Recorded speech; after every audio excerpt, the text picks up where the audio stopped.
I'm Britta, and today we'll be talking to John about how his Oshimen inspired him, how he feels about her graduation, NGT48's history, the future of 48G, and more.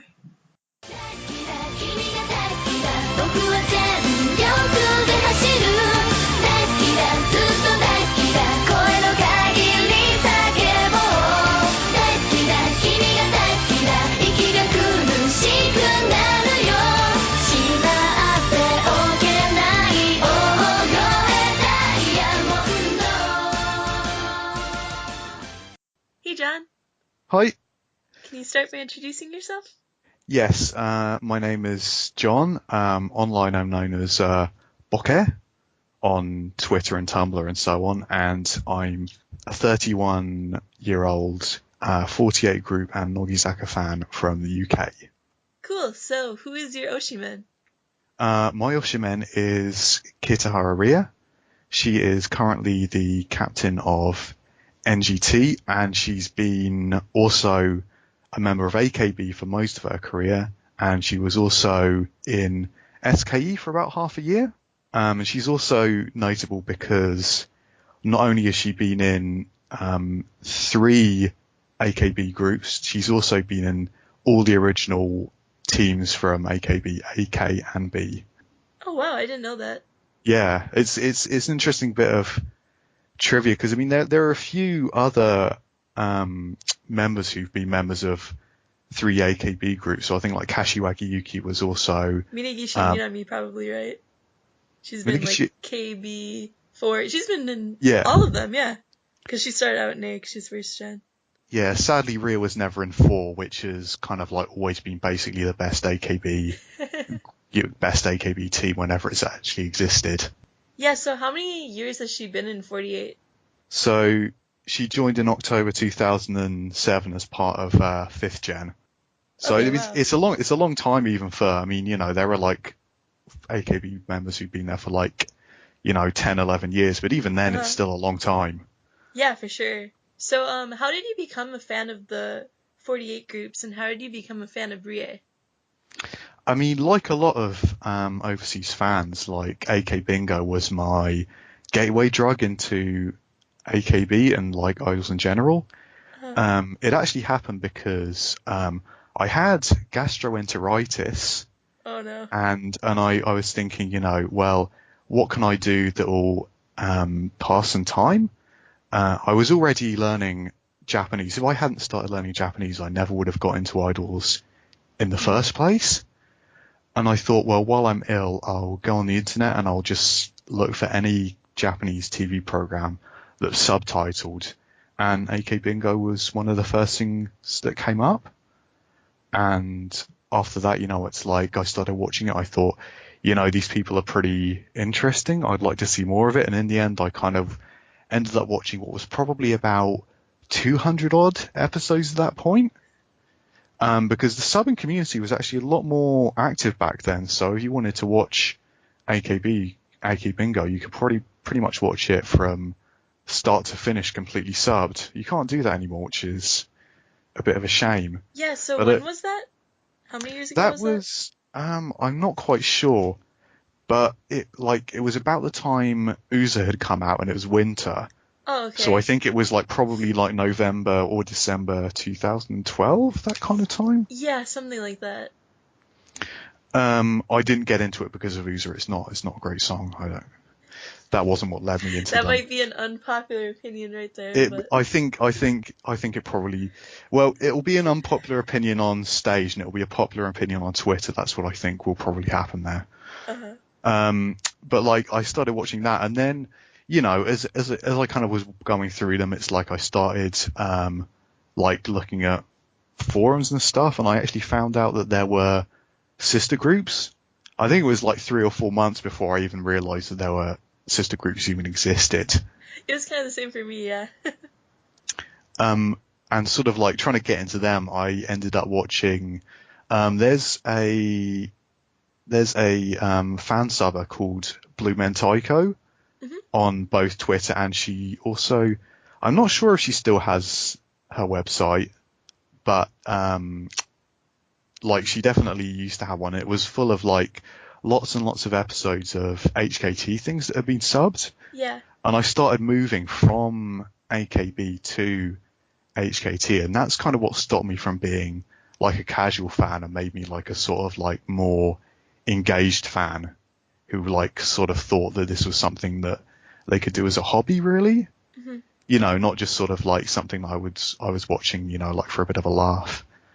And I got into both HKT, and then after getting into HKT, I thought, well, I'll take a look at the other sister groups. So at that top point, it was just SKE and NMB, and I really got into SKE as well.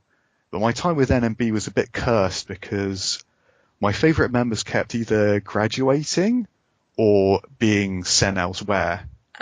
Yeah. Yeah, so I mean, it's like originally it was Fukumoto Aina, so she graduated. Mm-hmm. Then it was Ogasawara Mayu, and she got moved to AKB. And then it was Yamada Nara, and she graduated. So NMB are pretty cool, but I never really got into them because just bad luck of it, essentially.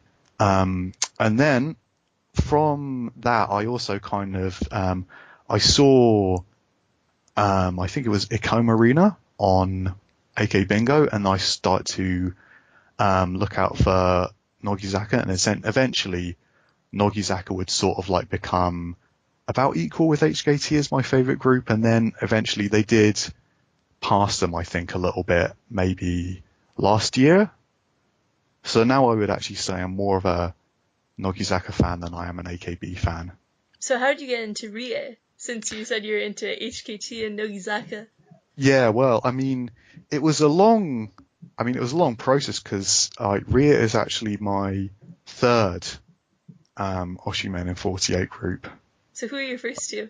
My first one was Akimoto Sayaka, who I really liked almost straight away. Mm-hmm. I mean, she's really, really nice. She's really, really funny.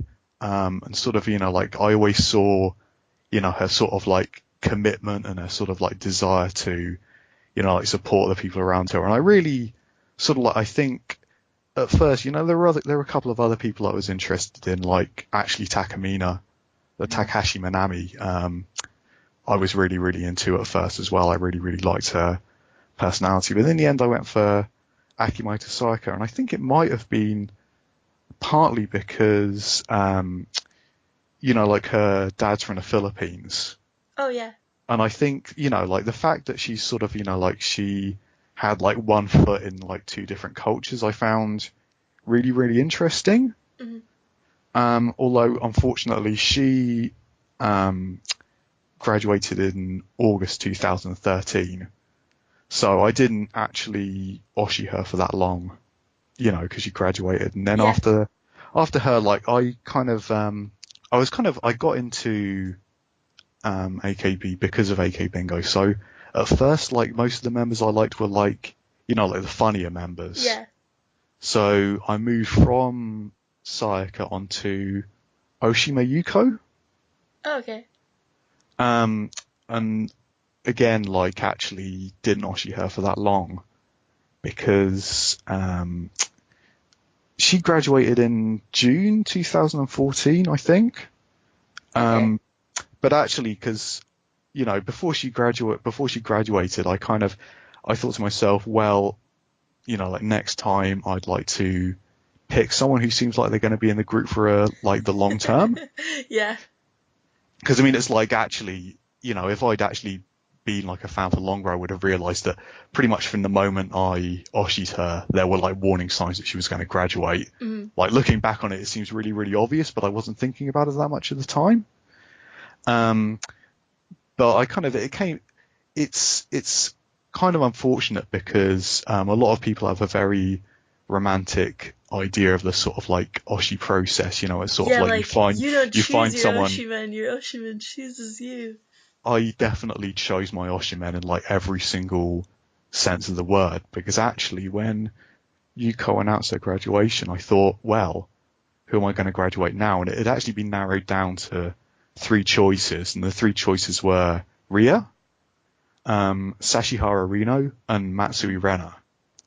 And in the end, basically, this is going to sound pretty bad, but I chose Rie because she was the least popular. Because one of the things about Oshi and Yuko that had actually started to become slightly depressing was like fan wars. Oh, yeah. And I thought to myself, well, nobody's got it in for Rie. I'm never going to be involved in a fan war, so I'll go with her. And, you know, it was it was a horrible, very, very calculated decision, but I never regretted it even a second. Like, despite it being very, very calculated, there hasn't been a single moment when I've been Rhea's fan that I've regretted it in like any way, or sort of thought, you know, maybe it might be more interesting if I was a fan of this person instead. Uh-huh. But I kind of, you know, like I'd actually been quite interested in her from like the beginning of me starting to become interested in AKB, because I mean, I think she's got a personality that I find it very, very easy to engage with, because she's not a variety member, but she is quite funny. Yeah, she's known for being funny. Yeah, because she's funny in this kind of way where she'll say something and then there'll be a sort of like awkward beat pause as the person next to her kind of processes what they're saying, what she's saying, and then they start laughing. So it's like, it's not very, you know, Japanese comedy is very extrovert. Yeah. So they've never kind of like pushed her as like that kind of like funny member, but I appreciate her sense of humor. And also she's just, you know, like she's very, very warm. She seems to get on like pretty well with all the people she meets. And I just kind of thought, well, you know, wouldn't this be the kind of person it would be really fun to be a fan of? Because you're never going to sort of like, you know, if you're like a fan of her, you're never going to have to cover up for something she said.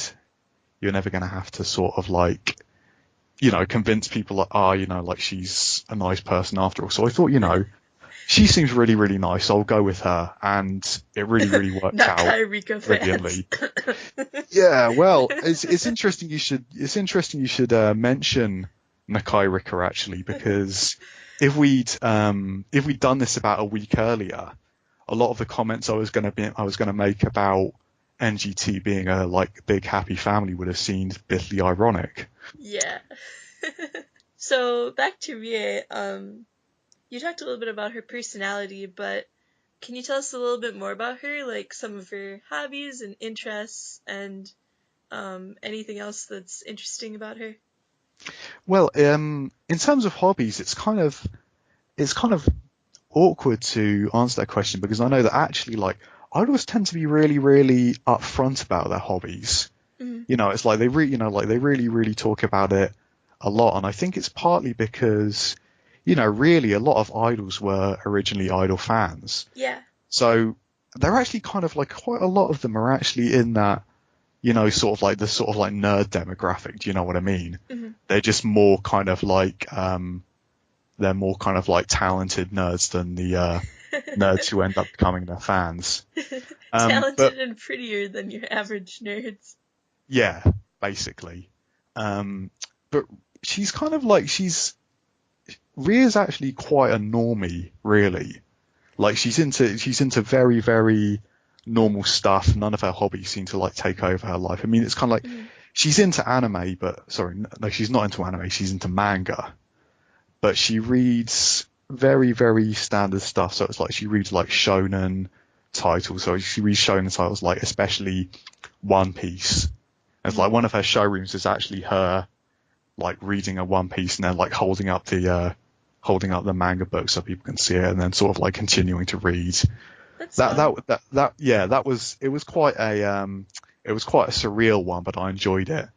But she's also, you know, she's into sort of like shoujo love manga, but that's kind of it really. And she's like a big music fan, but she's into pop music. I think actually like one of her ambitions that is kind of like probably going to remain unrequited is I think she really, really wanted to be in like a pop rock band.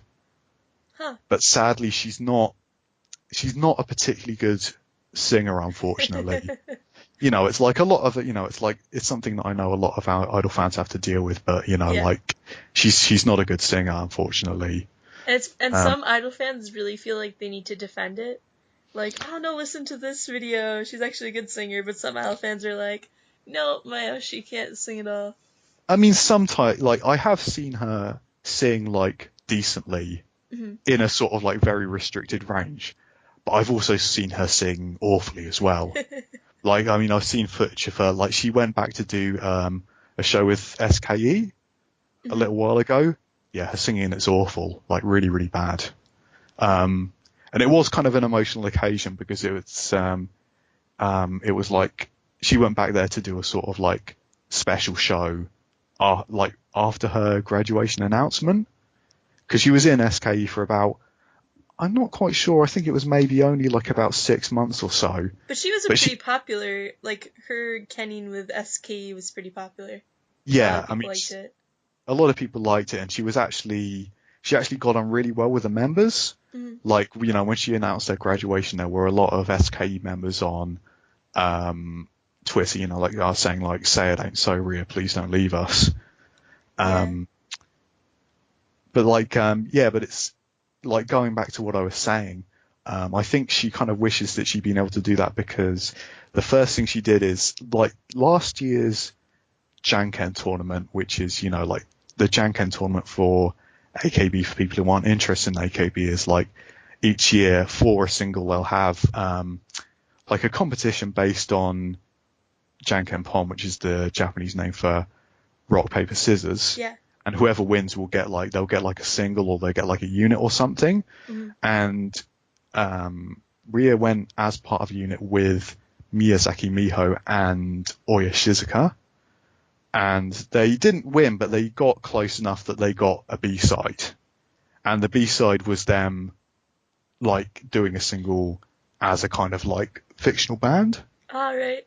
It was fun, actually, because they kind of, it's like they sort of, like, made, like, a Twitter for the band, and they sort of, like, they tweeted as though the band was real, and sort of, like, made posts as though the band was real. And that was, like, definitely a lot of fun for a couple of months. Uh-huh. Like, beyond that, like, she, like, she wants to be an actor, and actually she is very, very into films in particular. It's like, it's like in her mobile mail, which in the mobile mail is something, like it's mail sent out by the members in AKB to fans, and it's kind of like it's a couple every day, and the fans can read them. It's kind of like it's quite a good thing for seeing what's on the members' mind. Yeah, you pay a couple $100 a month, right? Yeah, it's 500 yen for each member. Mm-hmm. And some members send a lot, and some members will send one like every couple of weeks or something. So, whether or not it's value for money kind of depends on who's doing it, really. Yeah. But she was, because on that, she sort of like quite often talks about, it's like the latest films she's watched and so on, and kind of like she gets into sort of like TV drama, and it's kind of nice because she doesn't just talk about the TV drama, but she also talks about like which members she's kind of like discussing it with and that kind of thing. Oh, yeah. So it's kind of nice. It kind of gives you a little like window into the group dynamic. Uh-huh. But it's like she's like, her interest is kind of like she is quite an average citizen in the kind of thing that she's into. So you said that she's not the best singer, but what would you say are her strengths as an idol? I mean, like, like as a dancer, it's like she's above average.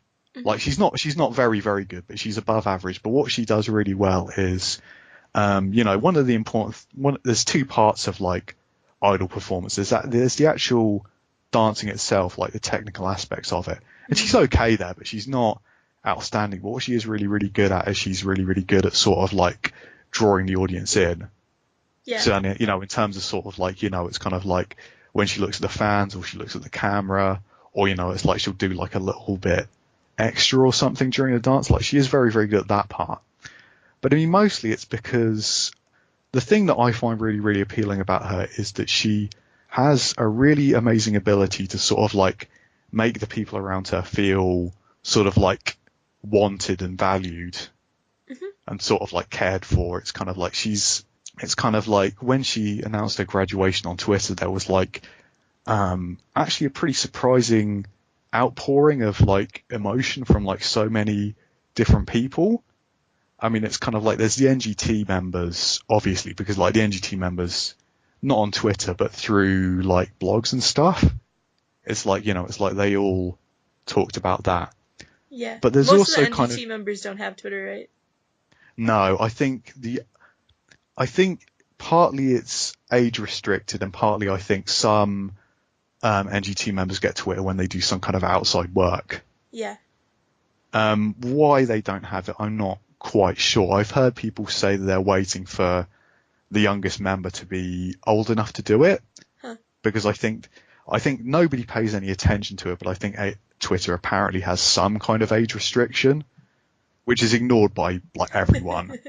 But apparently sort of like, I think NGT management is sort of like avoiding it so they don't get in some kind of trouble or something. I don't know. Yeah, who knows?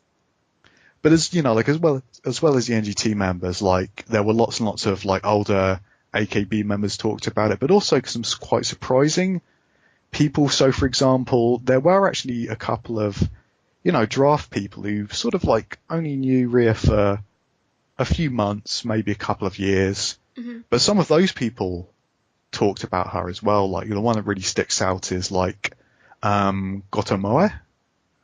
Because Gotomoe has a kind of like, she's got a sort of like confrontational sort of like idol character Team going. K, right? AKB Yeah. Team K, okay. She's kind of like, she's quite feisty, but she did actually sort of like, basically just sort of like write a message saying, I absolutely love you. You taught me so much. And it's kind of like, it's funny because she completely stepped out of her character just to be like really, really full of praise about this person she can't have known that long. And, as well as the members from AKB, it's kind of like a lot of members from SKE talked about the fact that she was graduating. But also, like on the day when she announced her graduation, I looked through Twitter and there were lots and lots of people who had nothing to do with 48 Group who'd written about her.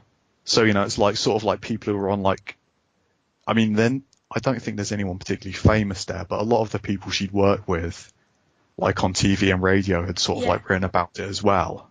There's that. I mean, it's kind of like she really, really just seems to do amazingly well at getting on with all the people she meets.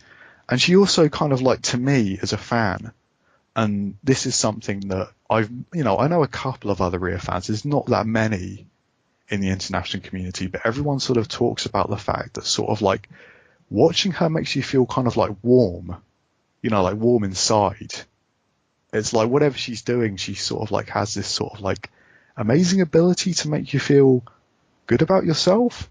And that's why she's my Oshimen, basically. I think she's very well liked for a 48G member. Yeah, I mean, the only time like among fans too. Amongst both members and fans, but I've never seen anyone actually be critical about her unless it's sort of like as a way of indirectly insulting me. Okay. Which happens, but like beyond that, I've literally never seen anyone have a bad word for her, which is, when you sort of talk about somebody who's been a Senbatsu member for most of her, not all of it, but for most of her career, that's quite a surprising thing, because the 48 fan community is genuinely full of hate. You know what I mean? It's like they really love tearing each other apart. So that's quite. I think it's quite a big thing when you can sort of be like that immune from the whole like fan war thing. So you talked a little bit about this, but why would you say that you like Rie more than any other idol? It's interesting because like a lot of people can sort of like say something that made them get into that person. But for me, like what makes her special is something that I realized after I got into her, because all this stuff about her personality is definitely something that I only realized after I become her fan. I mean, it's like I knew it a little bit, but it's like I said, when I became her fan, it was actually quite calculated. And then this sort of like slide into sort of like genuine gachi coyness was like something that happened like the more I found out about her. So it's kind of a hard question to answer. I mean, it's like, I think, when you sort of think about why do you really, really like someone, it's often quite hard to really put your finger on it. And that's kind of the Yeah, it's case hard to here put as into well. words. I mean, it's like if somebody else asked me, like, why should I be her fan? I kind of be a little bit stuck about it, I mean, she's she's very, very cute, but that's not enough really when you're in a group with hundreds of members and, they're all cute really. So why would you like this person? I don't know. But I think it's something that sort of like gradually had been creeping up on me since the first moment that I started watching AKB stuff. It's just kind of like there's such a benevolence to her presence that it kind of made me want to be in that presence more. That's basically what it is. It's kind of like, like she's such a sort of like pleasant person to be around, even, like remotely. Mm-hmm. You kind of just want to be around her more. So talking about being around her, you have met her, right? I have met her, sadly, only once. In October 2016, I went to an AKB handshake event, which is kind of like, I was quite lucky because I was actually just going on holiday to Japan, and a friend of mine was kind of like umming and ahhing about whether he wanted to go as well. Mm-hmm. So I was kind of thinking, if I can go with my friend, that would be the best thing. So I wasn't sort of like able to set a specific date about when I was going to go until quite late on. And in the end, I ended up going in October. But because of that, it meant that I was also able to go to an AKB handshake event because it was one that was going to happen at the same time as I was there. So it was one in Yokohama. Mm-hmm. So I saw Rie and quite a lot of other people, but because I left buying the tickets quite late, I was only able to buy 10 tickets in total. And obviously because at the time, I was kind of hoping that I would go back to Japan a bit earlier. So I thought I'll see Rie and I'll see quite a lot of other people as well. Mm-hmm. So I only actually used 3 tickets in total on her. So I think I met her for a grand total of about 30 seconds. Maybe I eked out a couple of extra seconds because I think, like foreigners seem to be able to get away with a bit more sort of like stupidity when it comes to the time limit. I think it also really depends on the member's staff. Yeah. It's interesting though, because when I was actually out of the handshake, there were a couple of members who were holding on to my hands long after the security guard had said, time's up. Mm-hmm. And it's like, I'm not the person who's causing a problem here. Actually, it's them. Which I was completely okay with, obviously, but yeah.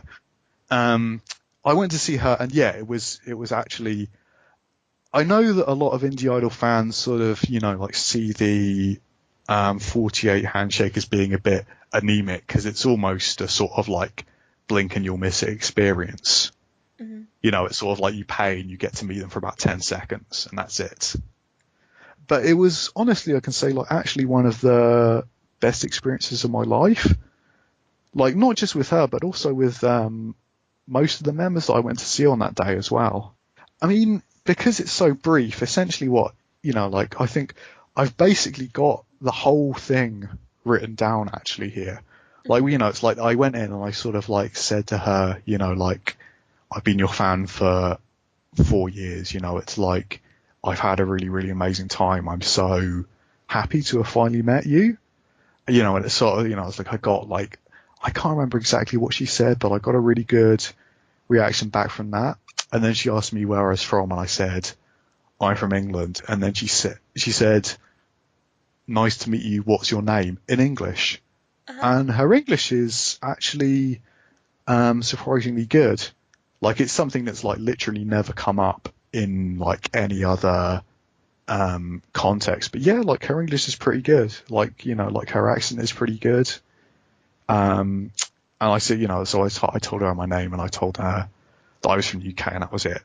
I got hustled out at that point. Hmm. But it's amazing though, because I met her once and I can pretty much remember exactly what she looked like on that specific day. It's completely been etched into my hair because she was wearing a red beret and her hoodie was a kind of I'm sure you've seen them because they were actually quite popular with idols for a sort of short period of time in 2016. It's these hoodies with vegetables on them, and then there's the vegetable's name. Ah, yeah, Like yeah. I've seen yeah, so those. she had the I still see she idols wearing those. she had the sweet potato one, and I'm sure you know it because Kamiya Elina from Come and Yeah. Josh, you also had exactly the same one. Uh-huh. Um, and I saw, I saw quite a lot of members in between that, and then I saw her a second time with 2 tickets, later on in the day. Hmm. Um, I forgot to mention this, but actually, the day I went was a public holiday in Japan, So it which must have meant been really busy. it was really, really busy. But that's not the problem. The problem was the fact that the hostel I was staying with was full of drunk and I think probably coked up Oh. Japanese teenagers who were sort of going mental well until 4 or 5 in the morning. And the handshake begins at sort of 9 o'clock on the dot. Hmm. You've got to be there, you've got to be in line. So I was asleep for about 3 hours or so on the day. I was absolutely knackered. So the second time I went to see her, I can't remember what the first thing I said to her was, but I completely messed it up, and she sort of looked at me I'm sorry, I'm trying my best, but I've got no idea what you just said. So I thought, okay, move on to the next thing you want to say. So I said, the next time I wasn't able to see NGT this time, but the next time I come to Japan, I definitely want to go and see them, which is true. What she said to me she said in English, "I'll be waiting for you," and that's never going to happen, which is a bit of a shame. I did always want to go back and see them before Ria left, and I still Hmm. want to go and see them without her, basically.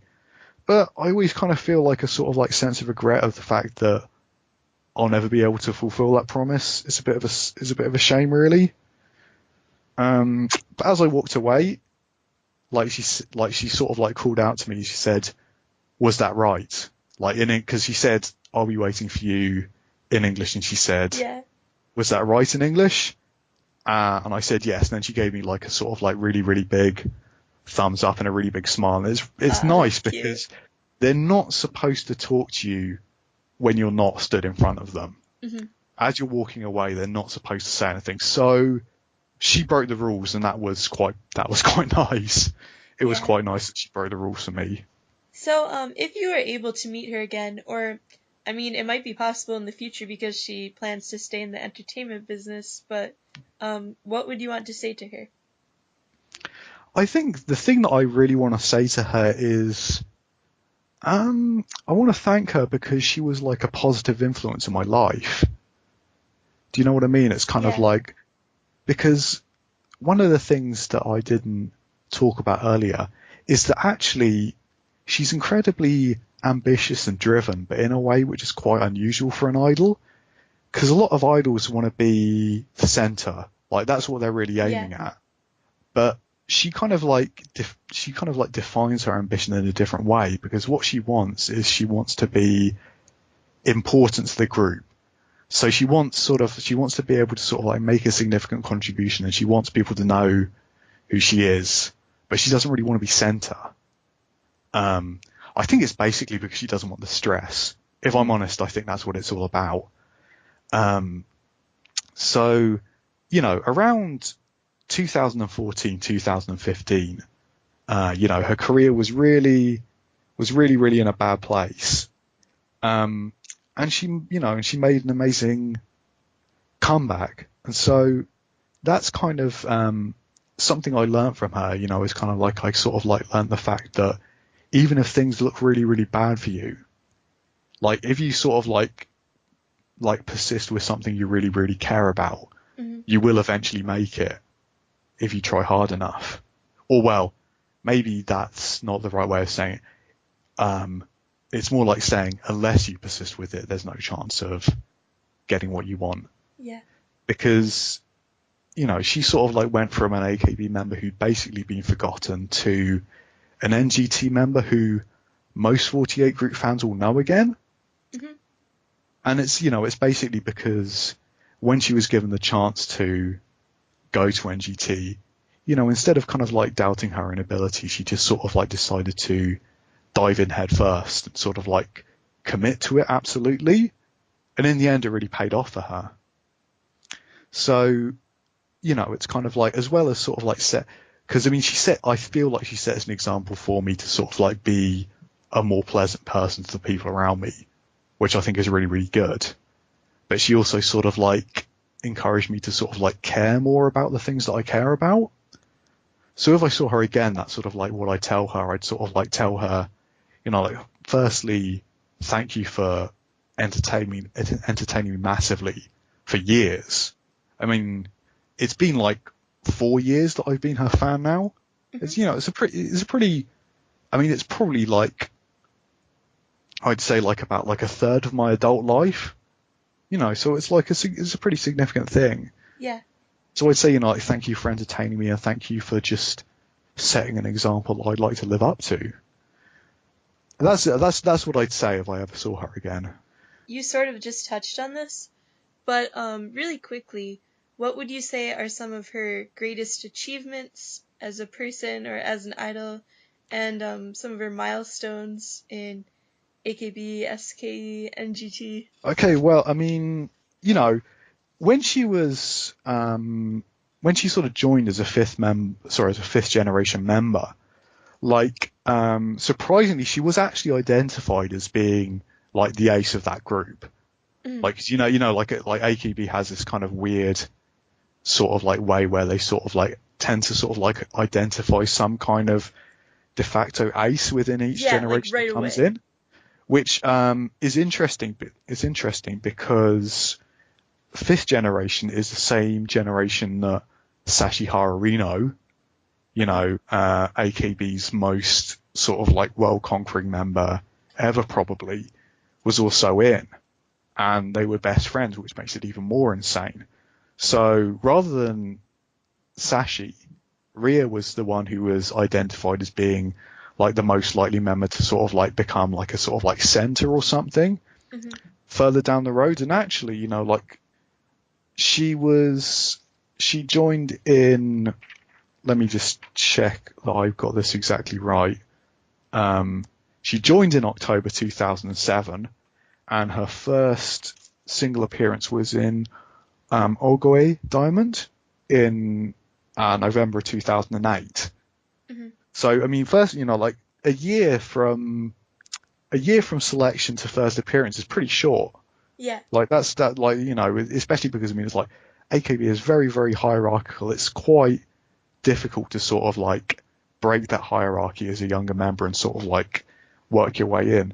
So that was quite impressive. And actually from that point to Uza, which is in like November 2000. Yeah, she's in every single single in that period. Wow. Yeah, except for Chance no Junban, which was a Janken single. So it's actually, you know, it's picked by random Luck-based, chance. Yeah. So, I mean, like, actually, you know, at the beginning of her career, you know, like everything was going really, really well.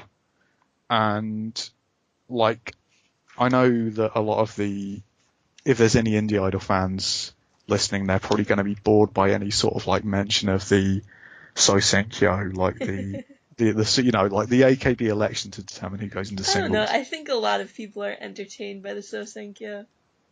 Yeah, maybe. But yeah, like the sort of the sheer silliness of it, I think, might be quite entertaining for quite a lot of people. But yeah, like you know, she placed in the Senbatsu in the Sosenkyo for the first 4 that she was in.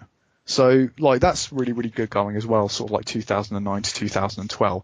So, I mean, basically, actually, for the first 4 years she was in the group, no, not 5 years, actually, because she joined 2007. For the first 5 years, everything was actually going really, really well. But I've never been completely sure what happened, but in 2012, things really started to drop off for her, because between Ooza in 2012 and Halloween Night in 2015, she was actually in maybe like half the singles. Mm-hmm. And actually, in 2014 she was only on one single, which was Labrador Retriever, which I think that was a really big senbatsu. Yeah, that was a really, really big senbatsu. Mm-hmm. So it's interesting. You sort of like see, like, you know, like her Sosenkyo positions are like 13, 16, 13, 13, 21, 19. So 21 and 19 are in 2013 and 2014. So things for her at that point actually seem to be going quite badly, because once you've got on the slippery slope in AKB, you know, it's like, you know, a lot of members have sort of like been pretty popular. Once things kind of start to slide, they just keep going down and down and down. Mm-hmm. And that's what I think a lot of Rie fans thought were going to happen to her. And she has actually talked about this period in her life, like later on after she graduated. She did say that in about January, February of 2015, she decided to graduate. Like, she'd actually already made the choice. She was just making up her mind about when that was going to happen. Mm-hmm. Because she thought, you know, I'm never going to get back in. It's just not going to happen. And she kind of felt, it's not so much that, like, she wanted to be popular, but she wanted to be useful. And she increasingly felt that sort of like, because she was only actually in about half the senbatsus, and she was kind of like a slightly, by that point she was actually already a slightly older member. Mm-hmm. And she's kind of like, she put it in the words that sort of How like, old is she now, by the way? she is 26 now. Okay. Yeah, so, I mean, like, which is pretty old for an idol, really. Yeah. Especially like a mainstream idol. Yeah, especially, I mean, it's kind of, I mean, you know, there are a couple of, you know, like veteran members who are still hanging around, but she is one of the oldest ones now. Mm-hmm. So, like, she kind of just sort of thought, you know, I am essentially getting in the way of younger members who might do a better job than me.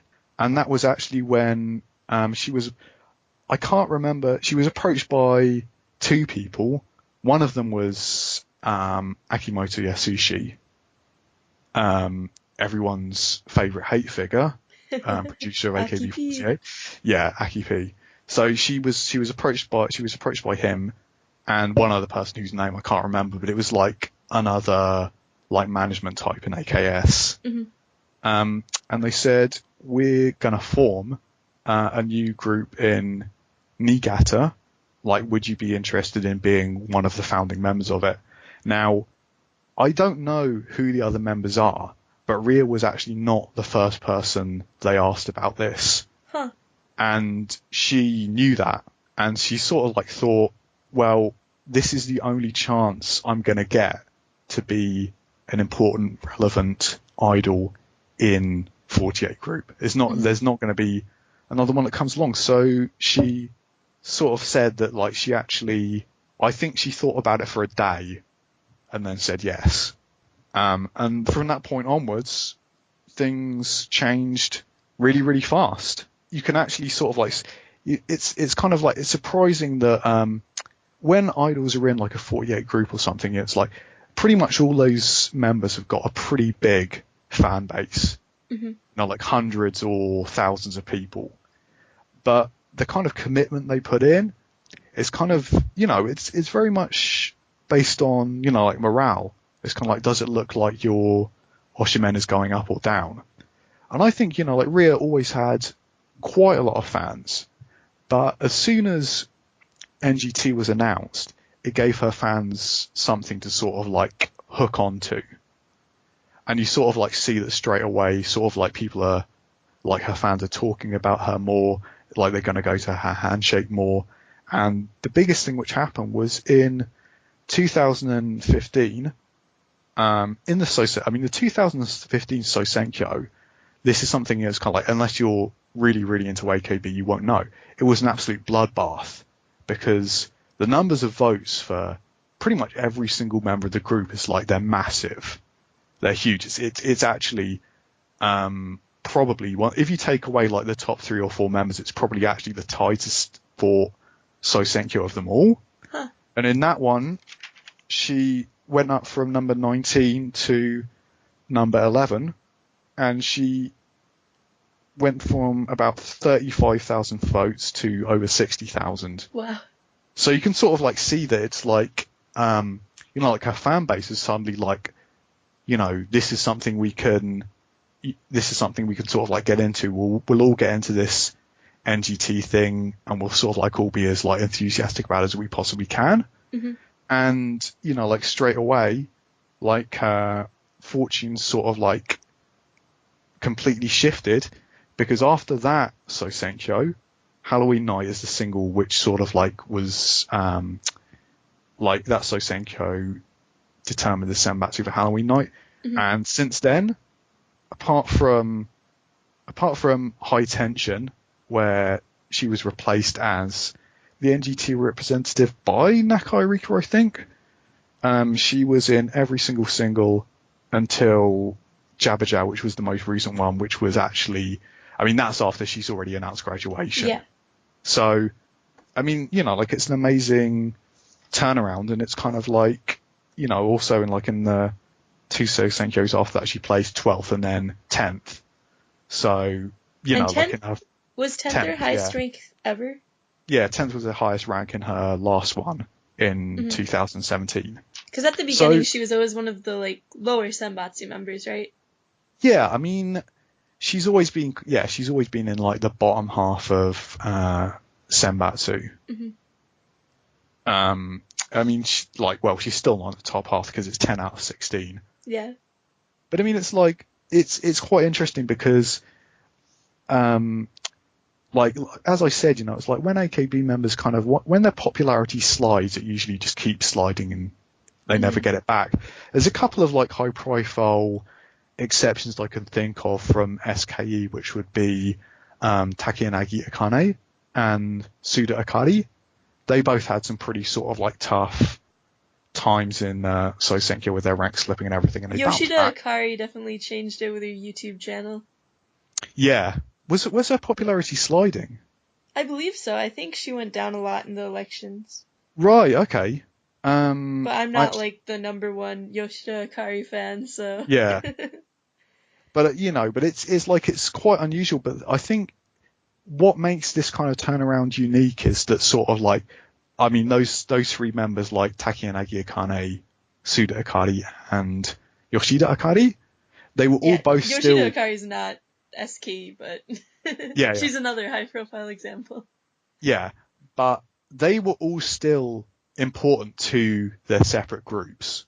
They were still appearing in all the singles. They were still sort of considered to be important members by the management of their group, and Rie wasn't. Mm-hmm. That's kind of why I feel that turnaround was unique, because she'd stopped really being that important to AKB. And it was only really when she moved to NGT that she sort of regained a sort of importance in the eyes of management. One of the things that I've always speculated about is a lot of people say who are Akipi's favourites. And I don't like saying it, but I think Rie actually is one of them. I think he was always quite keen on her. Other people in AKS weren't.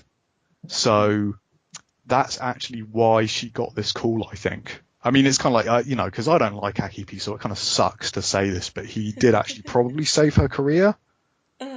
Actually, another thing that's it's not just in AKB as well, because Rie got quite a few acting jobs in 2011 and 2012. and then it kind of dried up after that. She was also in, have you ever heard of Terrace House? The sort Yeah, of like, yeah. Yeah, I've watched all the later seasons that are subtitled on Netflix. But I don't think the first couple seasons are on American Netflix, yeah, so so I'll have she's to in check it. out her season sometime. But Yeah, she's in it in 2012. Like, I don't think she was like, a season regular. I think she's only in like 4 or 5 episodes. yeah, well, But as well, the way Terrace House works is like the members can leave whenever they want to. So some of the members, or that's not exactly true. There's like a maximum amount of time, but you can leave earlier if you want. So right. I'm assuming maybe she just chose to leave earlier then. As far as I know, she was actually in the end of the season. Oh yeah, yeah. Uh, Then usually the ones that like join near the end, obviously the season's ending, so they can't stay that long. yeah, I mean that was a pretty big deal at the time, Hmm. and I mean, she's actually been in a few TV dramas which I'd never seen because I only got into her like after this stuff has already stopped happening. Um, so like at the time they probably would have been available on the internet, but they're not anymore, unfortunately. So I never watched most of them.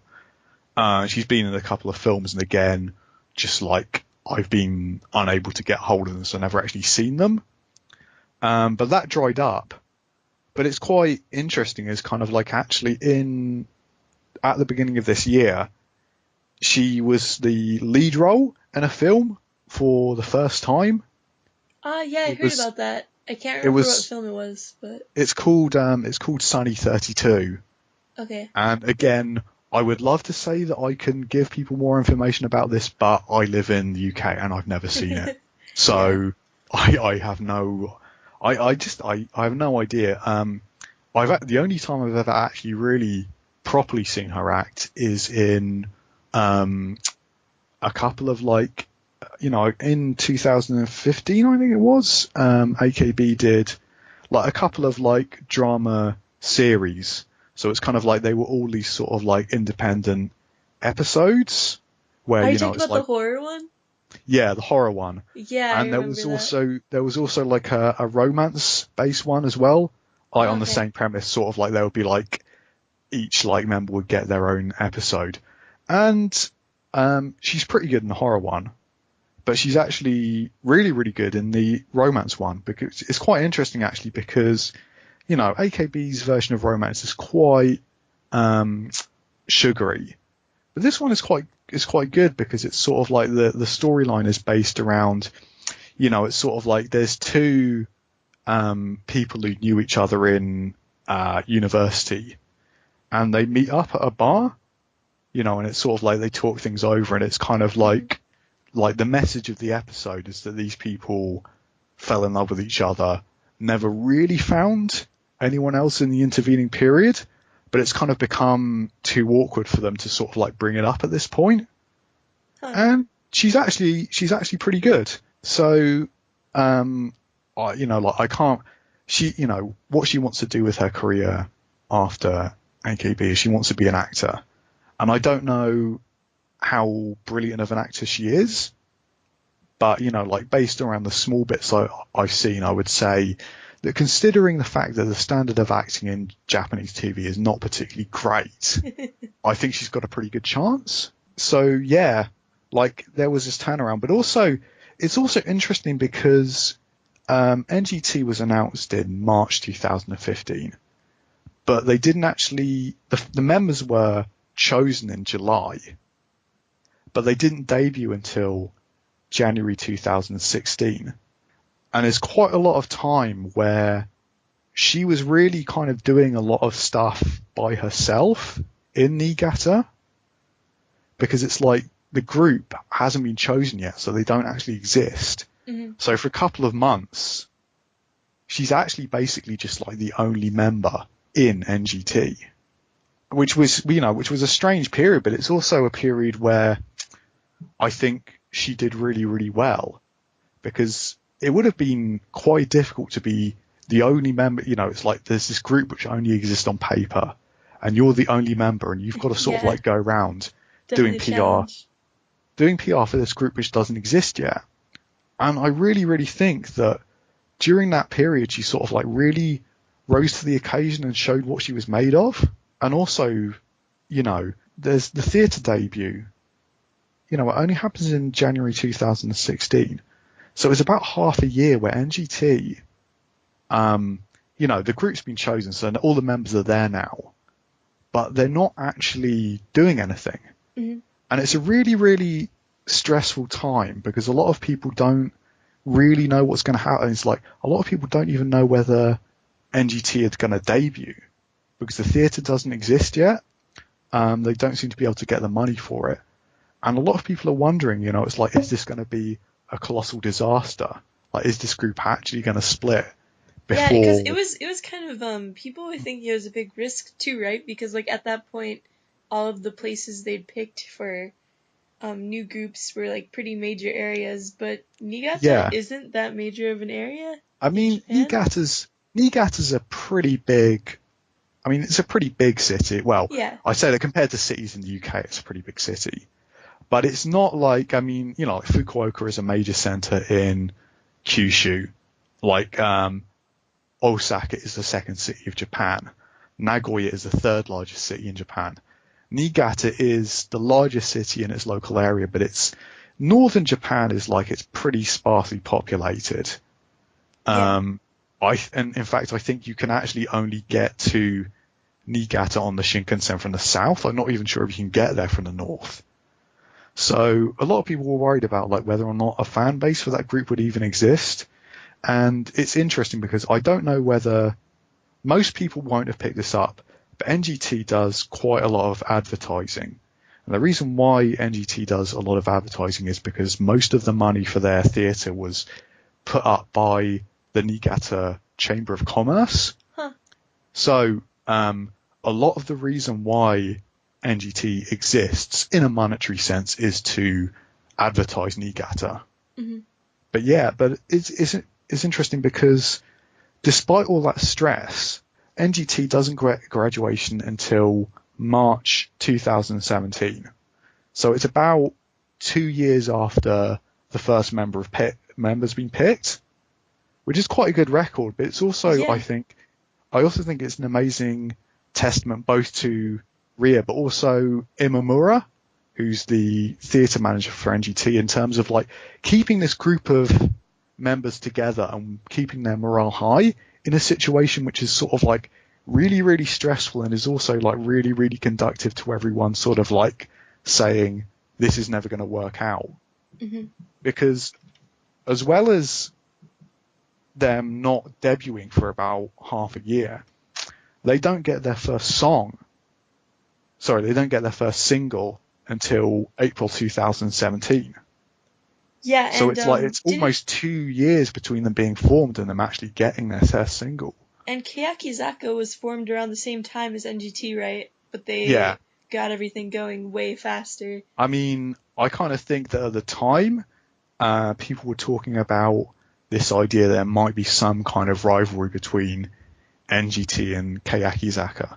Mm-hmm. And I don't particularly like Hyakkaten, but the idea at this point that there would be any kind of rivalry between them is clearly ridiculous. Yeah. Like, like Hyakkaten crushed them pretty comprehensively. Mm-hmm. I don't like admitting them, but admitting that it's definitely true. So, yeah, anything else about Rie's career? I mean, I think that's pretty much it. But I also think I'm very optimistic about her career going forward, because when she announced her graduation, she did actually get a couple of things that came along almost immediately after that. So the film Sunny 32, that was announced shortly after she announced her graduation, and she got her own radio show, like a weekly radio show that happened about the same time as her graduation. And also, because I read her mobile mail, I know that she's been talking about the fact that, like, at the moment she's preparing for her graduation concert, but she's also been talking about, as well as preparing for that, she's also preparing for work that she's going to be doing after she graduates. So I don't know what that is yet, but it definitely sounds like she's got something lined up based on what she's saying. That's good. And also, she got a photo book which came out at the beginning of this year, and that's usually a good sign for like like whether or not the entertainment industry in general kind of sort of like considers this 48 or 46 idol to be like a future prospect. Mm-hmm. A lot of like popular members get one when they graduate as a kind of sign. So if they can sell that, they kind of feel like the industry in general feels like maybe this is someone who will sell in general. So I'm quite optimistic about her future. So when is she actually graduating? She is graduating on the 18th this month. Okay. So, and when did she announce graduation? She announced graduation in August, quite like last year. So it's been quite a long time. So how did you feel when she first announced graduation? At the time, I felt really bad about it, but I also did take some consolation from the fact that I thought she'd announced her graduation at quite a good time for her. Because she announced her graduation at a time when a lot of things were going right for her. Mm-hmm. And, she'd got other work coming up. So I thought, well, a lot of the members who graduate from the 48 group and go on to success are people who have success around the time they graduate. It's just it's something I noticed. So I thought, well, if she's going to graduate, maybe it's for the best that it's now and not later when, like the momentum she's got has kind of like dissipated. Yeah. I also kind of like, at the time I was a little bit like, well, is this even real? I mean, I sort of like had quite a sort of like hard time, not adjusting to the reality of the situation, but just kind of even acknowledging it in the first place. Yeah. I wouldn't say that I felt terrible, because I kind of like, I didn't even really understand what was going on, really. Especially because this actually happened at about 2:00 in the morning where I live, right? Yeah. So I was asleep and I woke up and I read the news and I was a little bit like, shall I just go back to bed or shall I stay up? Or yeah. I mean, I wouldn't say I was devastated, but I kind of feel like maybe I would have been had things not been going well for her at the time. So you think that her future as an actress and in the entertainment industry is bright? I think so, yeah. I mean, obviously, that's the kind of thing which I would always be optimistic about, obviously. Mm-hmm. But I don't think that I'm being unrealistically optimistic about it. I mean, she got her first lead role, because she is actually the lead role in the last film that she was in. So she's not like the lead female role; she's the actual main character in it. And she was in a film which I've also never seen in 2016. So I'm kind of thinking, obviously, like when it comes to like films, like the production of them is like it takes ages. So Yeah. It's not like something's going to come around straight away, because the film's not going to be announced. So even if she was actually working on something now, we still wouldn't know, because the film's not going to be announced until a couple of months before it comes out. Mm-hmm. But it will actually be being in production long before that. Or in pre-production long before that. So the actual actors will have been chosen long before it's announced those people have been chosen and the work is ongoing on the film. So, I am optimistic about her career, but I think it's kind of like justifiably slow. Maybe I'm pushing my optimism to the limit because I'm her fan. But I think it's not completely unrealistic to be hopeful. And also, like, I mean, one of the interesting things about being a 48 group fan is that a lot of the TV shows that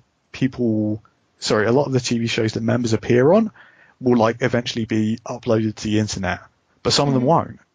And something that I think a lot of people who are in the 48 group fandom don't actually realize is that she's actually on Japanese TV quite a lot as like a sort of, as one of those talking head people. Like on variety shows? Yeah, on variety shows. Uh-huh. But it's like, because it's not the kind of show which usually gets uploaded by fans, a lot of people in the fandom don't know it, but she actually does pretty well in that regard.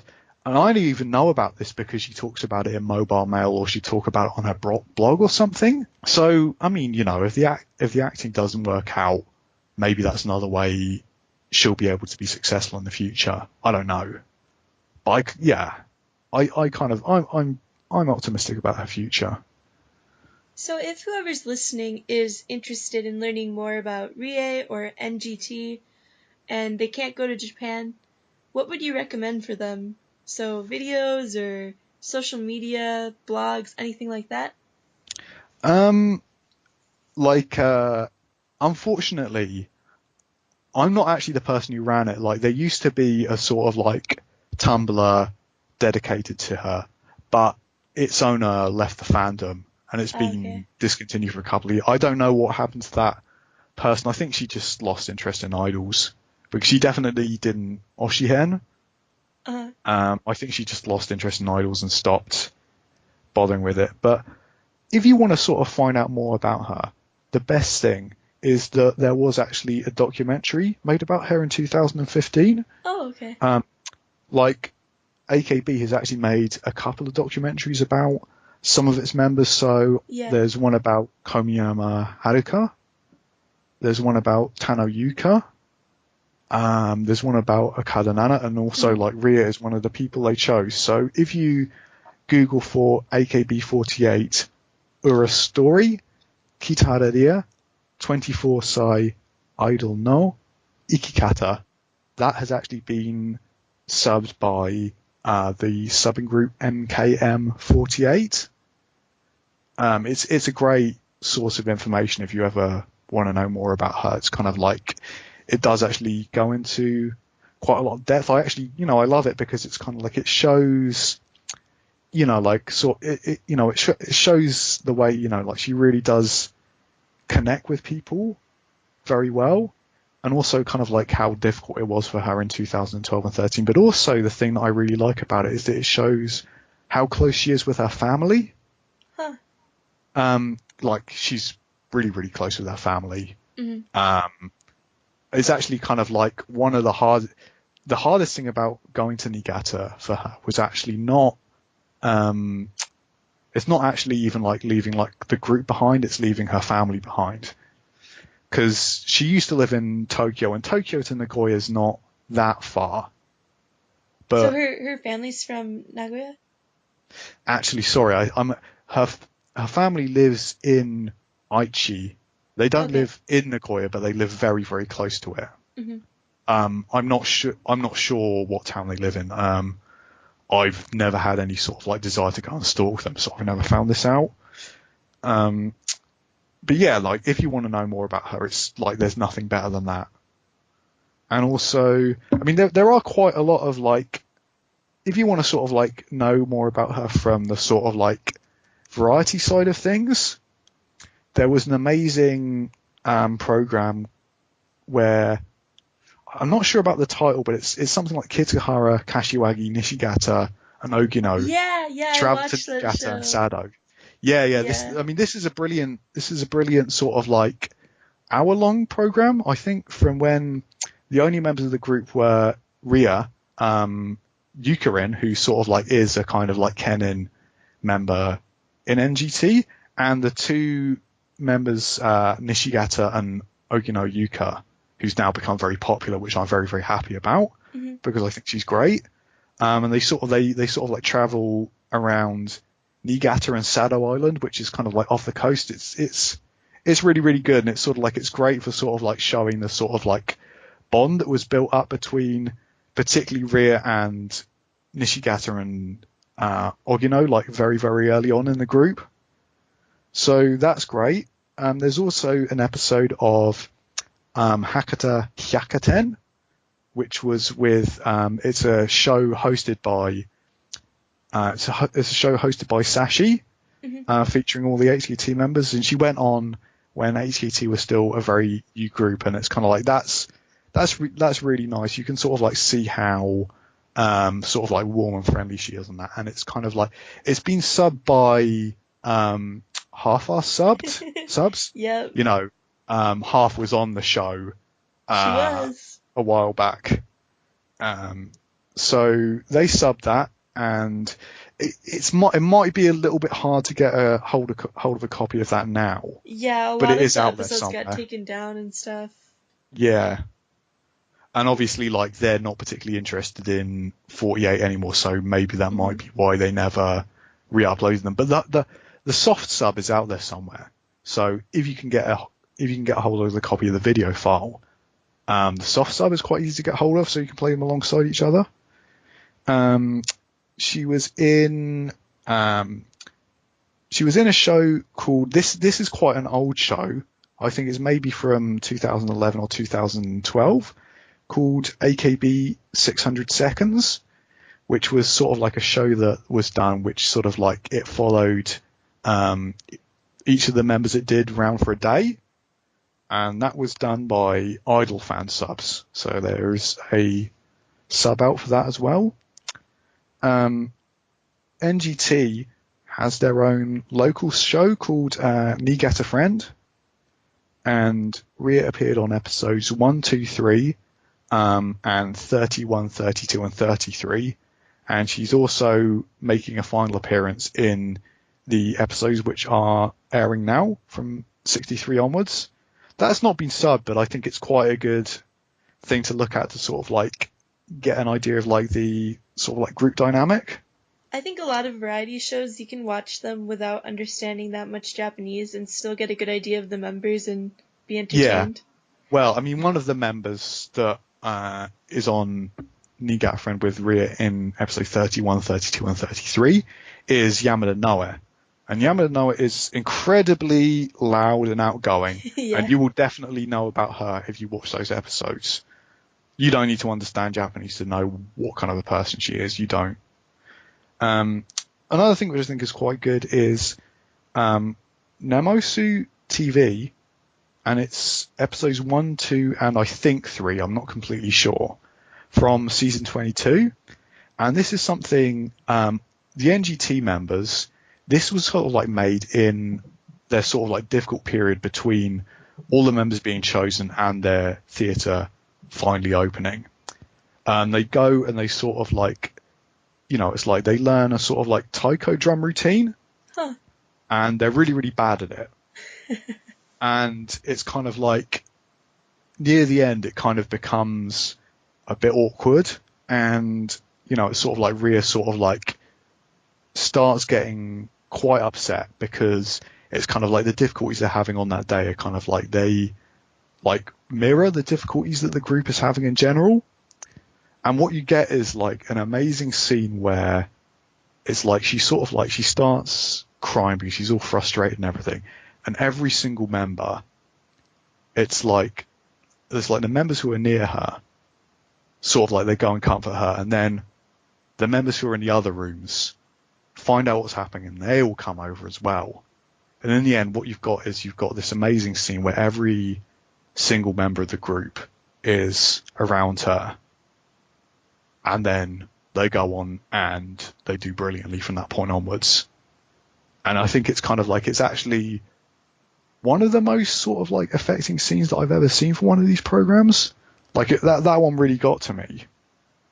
So yeah, I mean, I think if you're sort of like interested in sort of like finding out why her fans really like her, I think it's quite a good thing to watch. I mean, that's basically it for shows though, because I mean, it's kind of like, Rie's been on AK Bingo loads of times, but I don't have the time to sort of like go through and search what ones she's on. It's never going to happen. If you want another thing to watch, just watch AK Bingo and she'll be there sometimes. And there was also, there's one thing I forgot, is there was a show called Sashikita Gassen. Yeah, it was Sashi versus Rie, right? Yeah. So this is good. I mean, this was sort of like when NGT was still quite new, and it's Hmm. kind of like It NGT and was was HKT. it their first show? It It was was like, their first show, yeah. yeah, okay. It was their first show, and it's great because um, I love Sashi. I find her like endlessly entertaining, and I love HKT, and it's kind of like basically like someone had sort of like actually just like made the TV show that I had in my head as being the most enjoyable thing possible. Like I love that show. That one was never fan subbed, unfortunately, but yeah, I mean that What? one's quite I easy. swear I watched subs of it, but maybe I just watched it unsubbed. Okay, maybe I don't know what I'm talking about then. Okay, it may or may not be subbed, but it's worth watching. Because the problem is like my Japanese has got better now, and it's kind of like I don't ever watch subs, so I'm kind of a little bit ignorant about what sub shows there are out there anymore. Uh, But the documentary of her is definitely so. I mean, if you wanna sort of like find out what she's all about, that's definitely the place to go to. just to wrap things up, any last thoughts about Rie or NGT or anything else that we've talked about? I mean, like NGT is kind of like in an interesting position at the moment because I mean NGT had a really really hard time finding like an identity for itself. But eventually, I kind of feel like it's sort of like it ended up with a sort of like identity of being, like a very close knit group.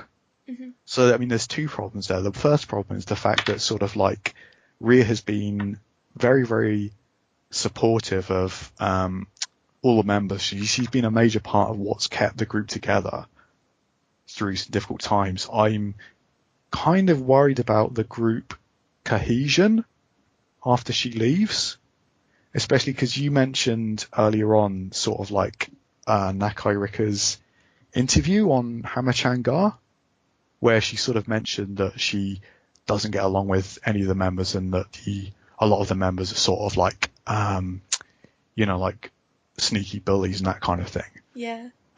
Now, because of the kind of person Rika is, I'm not sure whether you should take that with a grain of salt or not. I don't know whether she's sort of like deliberately exaggerating for comic effect because it's Hmm. something she does all the time. But it does kind of make you wonder a little bit about, is the group going to have problems keeping itself together without her? I'm slightly worried about that, but and I'm also, to be honest, slightly worried because NGT single sales are not good. They're kind of like hovering around the sort of like 100, 150,000 mark, which for most Yeah. groups would be absolutely amazing. That's sort of like that's number one level.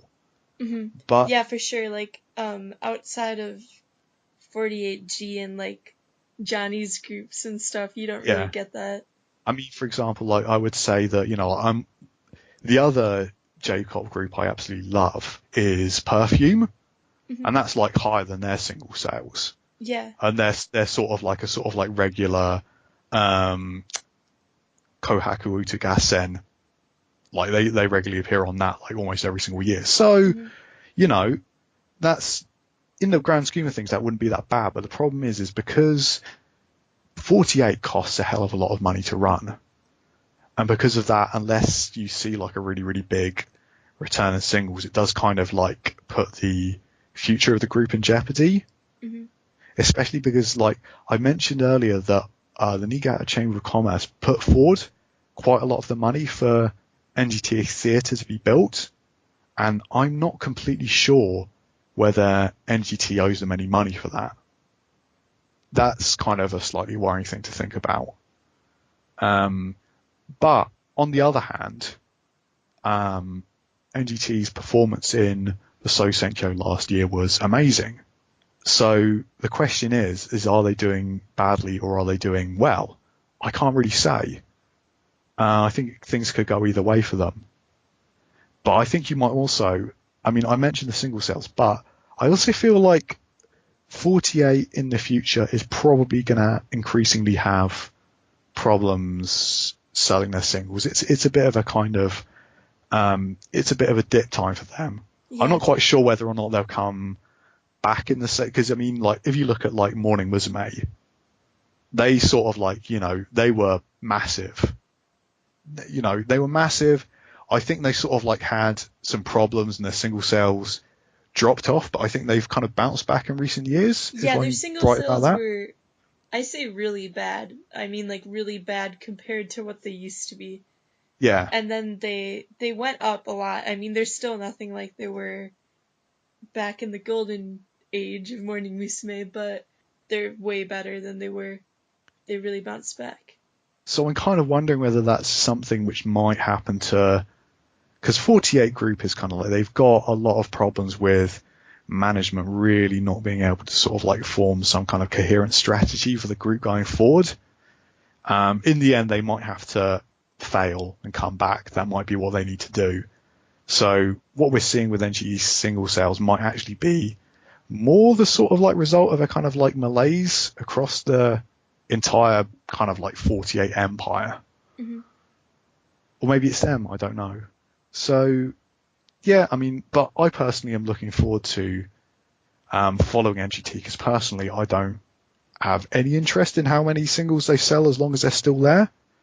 I find them like a really, really entertaining group, and I'm really looking forward to what they're going to do next because they've actually put out quite a lot of good songs, which is something where, like AKB haven't really put out any good songs for quite a long time. So Obviously, your mileage may vary. your mileage may vary, yes, but I haven't really enjoyed AKB singles that much for quite a long time. So to be getting songs from NGT, which I actually enjoy, is quite a massive thing. So I'm really, really looking forward to what they do next. Well, thanks for being on my show, John. Thanks a lot. Okay, and thanks for listening, and we'll see you next time. Bye.